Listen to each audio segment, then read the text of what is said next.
Chapter 2, Mishnah 4.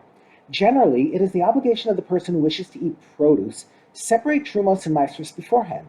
Nevertheless, the rabbis decreed that, as a general rule, someone who is selling produce that is tevel must separate trumos and maasros from it before selling it. See Mishnah 2 and Mishnah chapter 5, Mishnah 8, in order to ensure that the buyer does not end up eating untithed food.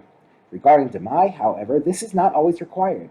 In certain cases, the rabbis required the seller to tithe the produce, while in other cases they allowed him to sell produce that is Demai to someone who can be trusted to separate maasros. They required the buyer to tithe the produce. This Mishnah discusses when the obligation to tithe Demai is the seller's responsibility and when it's the buyer's responsibility. We now turn to the words of the Mishnah.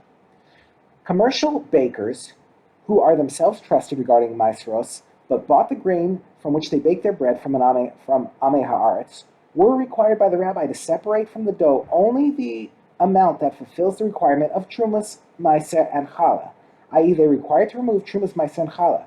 Since these bakers made only a very small profit, the rabbis did not wish to burden them to transport the maaser sheni of the bread, or its redemption money, to Jerusalem. Therefore, they did not require them to separate maaser sheni before selling their bread to someone who is trusted regarding maasros.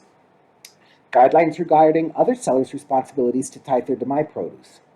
Retail shopkeepers who sell in small quantities and profit considerably are not permitted to sell Demai without first separating maasros, including maaser sheni. Since they make a large profit, the rabbis required them to separate the maasros.